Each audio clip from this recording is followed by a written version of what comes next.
Welcome to Paul's Toolbox. Today I'm going to cover staining my deck.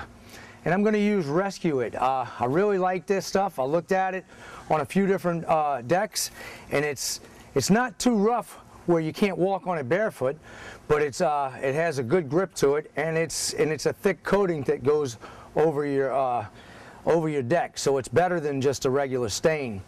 And you can have all kind of colors. There's a large palette of colors that you can choose from, and I picked one that's similar to my shed that I built a couple of years ago. So the first thing I did with this is I sanded down any high spots or any bad spots on my deck.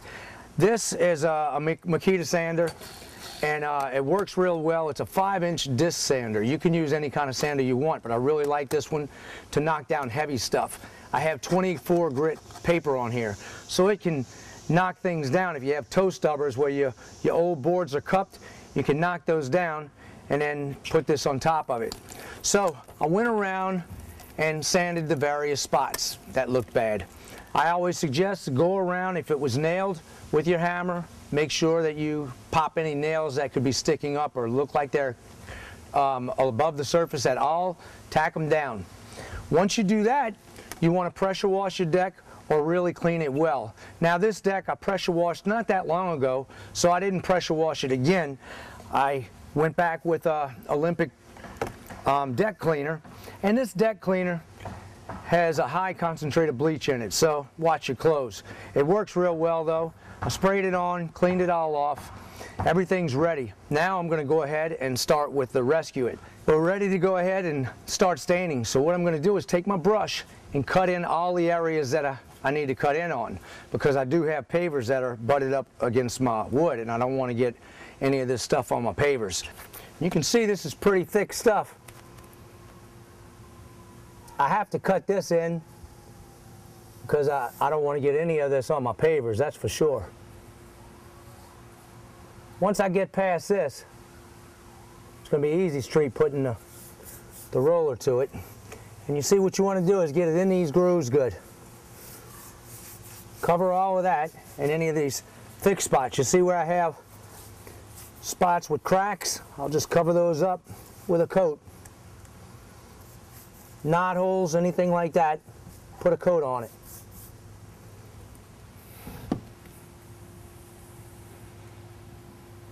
On these edges right here, you're going to want to get it from this side, from the outside in, because you want to catch that little tiny line that's down here, and you're not going to be able to do that from the other side. If I try to put it on from here, I won't get that, and I don't want to get any on the brick, so I have to be careful. That's the only parts where you just have to be careful with. In most situations, you're not going to have that. I have it because I wrap my deck. Everything's cut in around the edges. All I have to do is get the center, because I started this center and I feel like getting into each one of those grooves right now is wasting my time. What I'm going to do is I'm going to roll it out with that 1/2-inch nap roller and see what gets in the grooves, and whatever I miss, I'm going to come back over with the brush and hit, and then I'll roll my second coat. So everything will come out smooth, but it'll save me a step, I think, because if I go and I have to brush in each one of these, I'm going to be here for a couple of more hours if you're trying to get every little spot. And I really believe that roller is going to get most of that, or a good bit of it, and all I have to do is come back and knock out the little edges. You're going to want to use a 1/2-inch nap roller for this. And before I start using my roller, I take painter's tape or something like that, and I'll just, any kind of tape that's sticky, and just rub it across your roller. Make sure you have all your little fibers off. This is a really good roller, so you don't have to worry about it much. Some of them are pretty, the stuff comes off of them, and you don't want to have one like that. If it comes off too easily, you want to get yourself a good quality roller. Once it loads up, it goes on a lot better. See, I think I can get in these grooves a little better.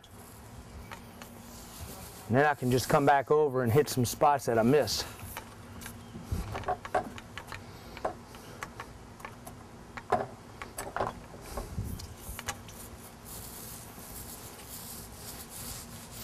If you don't, if your boards are cupped at all and you can't get them that way, go across the grain, hit that, and then come back the other way. That way you can cover everything. This is only the first coat of rolling anyway, so we're going to need 2 coats, and we'll cover everything. I can get it heavy, let it run down in there, and then whatever I don't get, like I said, I can come back with the brush, and it covers a decent amount. That'll save me some time.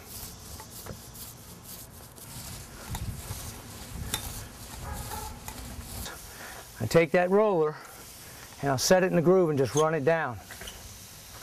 You see how it covers in there? It's a lot easier than getting on my hands and knees with that brush. And then I'll just come back and roll it over. Well, that's it for now. I have a coat on here. Unfortunately, I have to work tomorrow, so that'll give it time to dry. 6 hours in between coats, but I don't have time now. We're going somewhere. So I'm going to go get cleaned up and take off.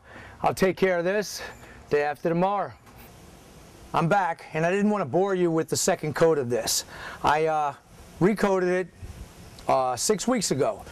The reason why I waited 6 weeks is because I wanted to see how this deck held up before I would talk about this finish right here. My pavers, where they met up with the deck, that is sandwiched right on top of each other. And this is an old deck.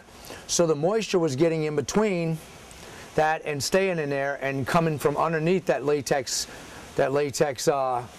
deck stain or deck paint that we have, and it was causing it to peel up on the ends. So I came back and I peeled the stuff off, sanded it a little bit, and then I put a primer on there, an oil-based primer. I used an automotive primer, just a can that you buy at any one of your auto supply houses. A gray automotive primer is what I used. I sprayed all these spots, and then I just touched those up. This stuff's great. It's easy to touch up. I didn't have to do the whole deck. I just touched up those areas, and it came out perfect. I wanted to wait and make sure I got some really good hard rains before I came back and said, hey, I like it. Well, it passed. Everything looks great still. Nothing peeled up again once I did that. Now, if you don't use that, you can use an exterior kilts or any type of exterior primer. What I like to do a lot of times with exterior primers, if I want it to soak into the wood and get down deep into it, I'll cut it with turpentine or mineral spirits, brush it in, let it soak down, and then put another coat on top of it, and then I can come back with my finished coat of anything.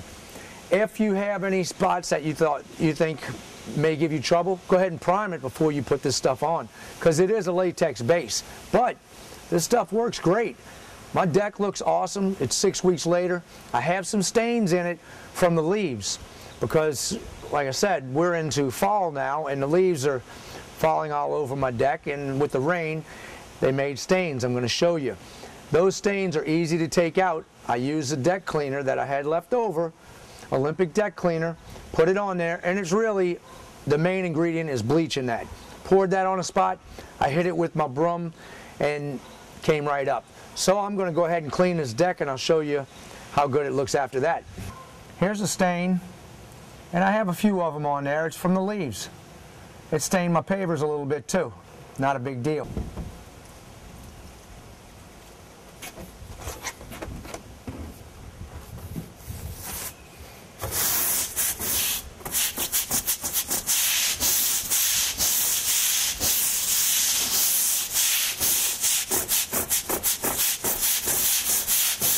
When you're done, you want to rinse this off. You don't want to leave that deck cleaner on here.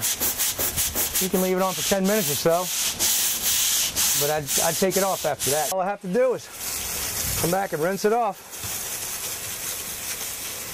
And I wanted to test it out on my house for a decent amount of time before I even said anything about it, because, like I said, I was a little skeptical at first. Rescue It by Olympic Paints. I don't deal with them, but you can get it at Lowe's. That's where I purchased mine at.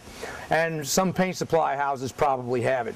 As usual, don't forget to subscribe. Check out Paul's Toolbox for all my archive videos, and I'll see you on the next project.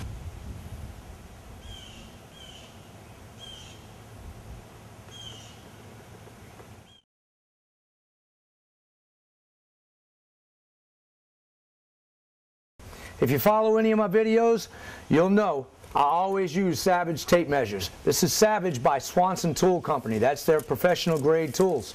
This tape measure right here is the only tape measure in the world that will grab pipes up to 2 inches in diameter. When I'm in the field, I want to be able to slap my tape and know that it's going to grab onto something and not let go. If I want to take this from a distance, it has a great standout. So I can take it, slap it on the wall, and get my measurement just like that. So the next time you're in the market for a tape measure, check out the Grip Line by Savage. This is the best gripping tape on the market, hands down. Savage Grip Line tape measure. Don't forget it.